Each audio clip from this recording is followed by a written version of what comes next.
جو لوگ اللہ رب العزت کے ساتھ شریک ٹھہراتے ہیں نا، وہ کان کھول کر کے سنیں کہ اللہ رب العزت نے کیا قرآن مجید میں فرمایا کہ کوئی انسان بڑا سے بڑا جرم کر دے، بڑا سے بڑا گناہ کر دے، اللہ رب العزت فرماتے ہیں کہ میں اس کو معاف کر دوں. اس کی معافی ہے.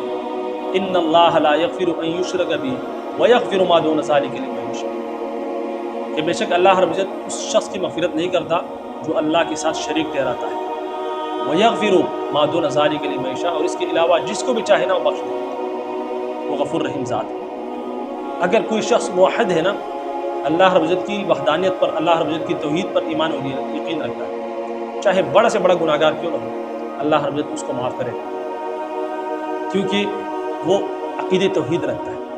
لیکن اگر کوئی شخص ایسا ہے جو اللہ کے علاوہ بھی کسی کو مشکل کشا، حاجت روا، مختار کل، عالم الغیب سمجھتا ہے، کہتا ہے کہ بھئی رسول بھی مشکل کشا ہے، ولی بھی مشکل کشا ہے، پھر یاد رکھیے یہ صریح شرک ہے، اللہ کے ساتھ شریک ٹھہرانا ہے.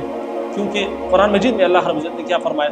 وَلَمْ يَكُنْ لَهُ كُفُوًا أَحَدٌ، اللہ رب العزت کا کوئی ہمسر نہیں. کفو یعنی برابری کو کہا جاتا ہے.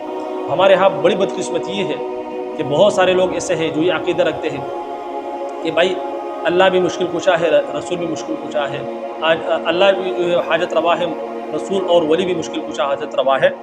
صرف فرق یہ کرتا ہے کہ جناب یہ عطائی ہے اور یہ غیر عطائی ہے، بس. باقی جو قرآن مجید کی آیات ہے وَلَمْ يَكُنْ لَهُ كُفُوًا أَحَدٌ، اس میں ہر قسم کی برابری ہے. اس میں عطائی غیر عطائی سب برابر ہے. یعنی کہ عطائی اور غیر عطائی میں کسی بھی صورت میں اللہ رب العزت کا کوئی شریک اور کوئی ہمسر نہیں ہے، کوئی برابر نہیں ہے. جب آپ ایک باپ کی جگہ دو باپ کو برداشت نہیں کر سکتے تو ایک اللہ کے ساتھ دوسرے کو کیسے شریک ٹھہرا سکتے ہو؟ ایک مشکل کشا کے ساتھ دوسرے کی مشکل کشا کے کیسے ٹھہرا سکتے ہو؟ ایک حاجت روا کے ساتھ دوسرے حاجت روا کو کیسے ٹھہرا سکتے ہو؟ تو یہ اللہ رب العزت کو انتہائی ناپسندیدہ عمل ہے کہ جو اللہ کے ساتھ کسی کو شریک ٹھہراتا ہے. اسی لیے جو مسلمان شرک کے اندر مبتلا ہے وہ ان سے ہاتھ جوڑ کر کے تو خدا کے لیے اپنے اوپر رحم کیجیے. قرآن مجید کو پڑھیے. قرآن مجید شروع سے لے کر آخر تک یقینی طور پر توحید ہی توحید ہے. اس میں ہر چیز کی نفی کی. جو ہم کلمہ پڑھتے ہیں لا الہ الا اللہ، جو پہلا جز ہے وہ عقیدہ توحید سے شروع ہوتا ہے، جو بنیاد ہے.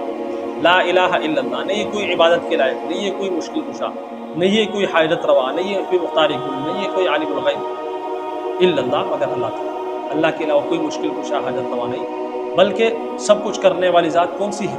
اللہ کی ذات. اور یہی اسلام کی خصوصیت ہے. جو لوگ اسلام کے اندر داخل ہو رہے ہیں تو عقیدہ توحید کی وجہ سے داخل ہوتے ہیں، کیونکہ جو دیگر مذاہب ہے اس میں جو ہے وہ اللہ کے ساتھ شریک ٹھہراتے ہیں.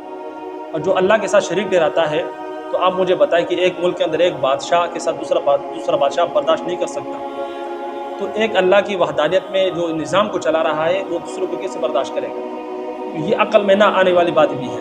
یہی وجہ ہے کہ خالص اللہ کے اوپر اگر کوئی عقیدہ ایمان رکھتا ہے کہ مشکل کشا حاجت روا، اس کائنات کا مالک، اس کائنات کو چلانے والا، نفع نقصان دینے والا صرف اللہ رب العزت کی ذات ہے، تو اس سے لوگ پھر متاثر ہوتے اسلام کے اندر داخل ہوتے. انڈیا کے اندر ایک یوٹیوبر ہے جو مسلمان ہوں، انہوں نے کہا کہ میں ہندو اور مسلمانوں کے فرق نہیں سمجھتا تھا، کیونکہ جو ہندو کرتے تھے مندروں پر تو مزارات پر مسلمان بھی کرتے تھے.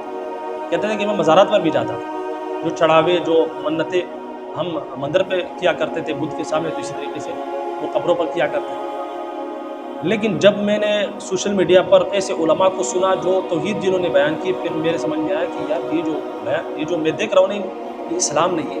اسلام یہ جو علماء بیان کر رہے ہیں کہ ایک اللہ ہے اور ایک اللہ کے علاوہ کوئی مشکل کشا، کوئی حاجت روا، کوئی نفع نقصان نہیں دے سکتا، تو پھر کہتا ہے کہ میں اسلام سے متاثر ہوں اور اسلام کے اندر داخل ہوں. وگرنہ کہتا ہے کہ میں اگر اسی ماحول کو دیکھتا مسلمانوں کی تو میں کبھی اسلام کی طرف نہیں جاتا، کیونکہ میں فرق ہی محسوس نہیں کرتا. تو لہٰذا عقیدہ توحید یہ ایک ایسا عقیدہ ہے کہ اس کے اندر کوئی ملاوٹ اللہ کو برداشت نہیں ہے. جیسے کہ آپ ایک باپ کے ساتھ دوسرے باپ کو برداشت کرنے کے لیے تیار نہیں ہونا، تو اسی طریقے سے عقیدہ توحید میں اللہ رب العزت کسی کو شریک ماننے کے لیے تیار نہیں ہے. یہی وجہ ہے اللہ رب العزت نے فرمایا کہ ان اللہ لا یغفر ان یشرک بہ ویغفر ما دون ذلک لمن یشاء، کہ بڑا سے بڑا گناہ گار کیوں نہ اس کو بخش دوں گا، لیکن مشرک کی کبھی مغفرت نہیں. اللہ رب العزت ہم سب کو سمجھنے اور عمل کرنے کی توفیق عطا فرمائے. اجازت دیجیے. السلام علیکم ورحمۃ اللہ وبرکاتہ.